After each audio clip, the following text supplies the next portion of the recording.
नाशिकमध्ये 2027 साली कुंभमेळा आयोजित केला जाणार आहे. तोही तब्बल 12 वर्षांनंतर.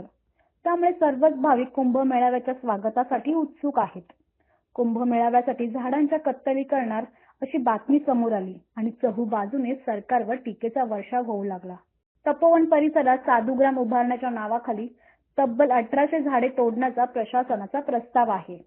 या निर्णयाला पर्यावरणप्रेमी, नागरिक आणि स्थानिक नेत्यांचा मोठा विरोध दिसून आला.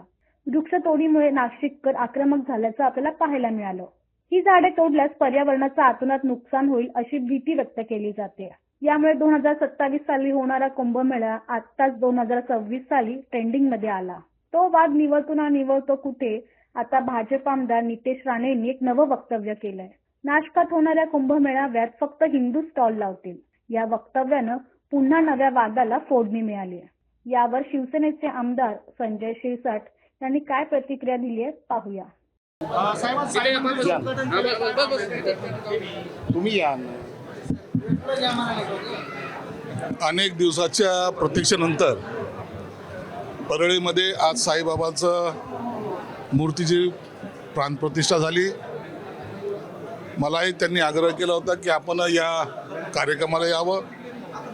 परळीमध्ये आल्यानंतर मंदिराचं उद्घाटन केल्यानंतर मला मनस्वी एक शांतीचा ज्याला म्हणतो, जे साईबाबाचं नेहमी सांगणं असतं, श्रद्धा सबुरी, त्याचा प्रत्यय या परळीमध्ये आल्यानंतर मला अनुभवला.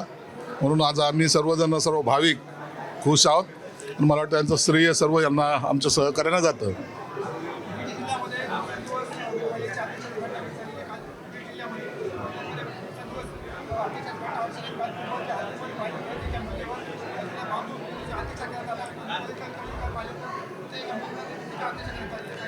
बीडमध्ये अशा ज्या काल आणि परवा ज्या घटना घडलेल्या आहेत त्या अत्यंत संतापजनक आहेत, चिंताजनकही आहेत. अशा नराधामाला खरं तर चौकामध्ये फाशी दिली पाहिजे. अशा पद्धतीचा जो अत्याचार करतात त्यांना कोणत्याही प्रकारची दयामाया दाखवली नाही पाहिजे. मुलीला झाडाला काय बांधला, तिच्यावर अत्याचार केला, झाडाला बांधलं, हा प्रकारच म्हणजे ऐकूनच अंगावर सहारे येतात. म्हणून अशा लोकांना सोडता कामा नये. त्यांच्यावर अनेक जे काही कठोर कारवाई ते केलेच जाईल, परंतु अशा घटना पुढे घडू नयेत यासाठी सुद्धा सरकार काळजी घेईल.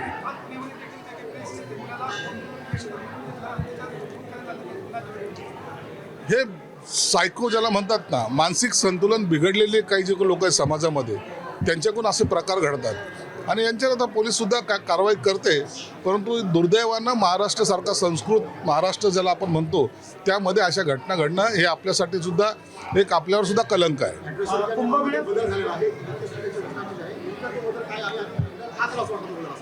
हे बघा, अॅट्रॉसिटीबद्दलचं तुमचे काही लोकांचे गैरसमज झालेले.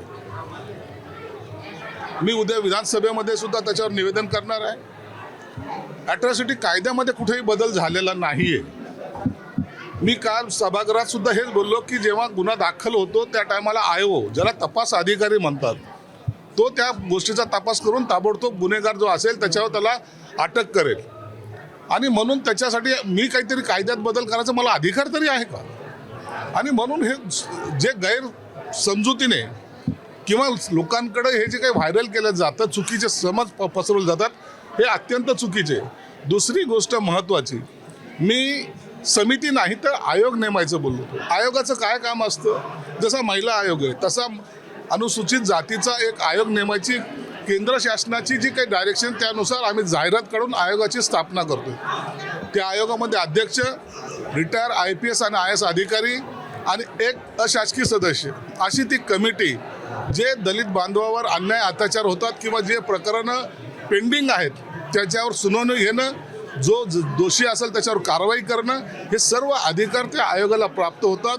म्हणून त्या आयोगाची निर्मिती ही समाजाच्या हितासाठी करतोय. म्हणून याच्या खऱ्या अर्थानं या सर्व दुर्लक्षित घटकाला फायदा होणार आहे.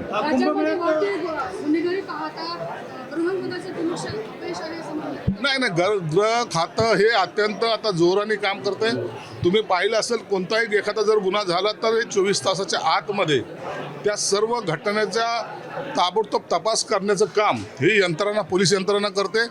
पोलिसांना यामध्ये दोष देता येणार नाही.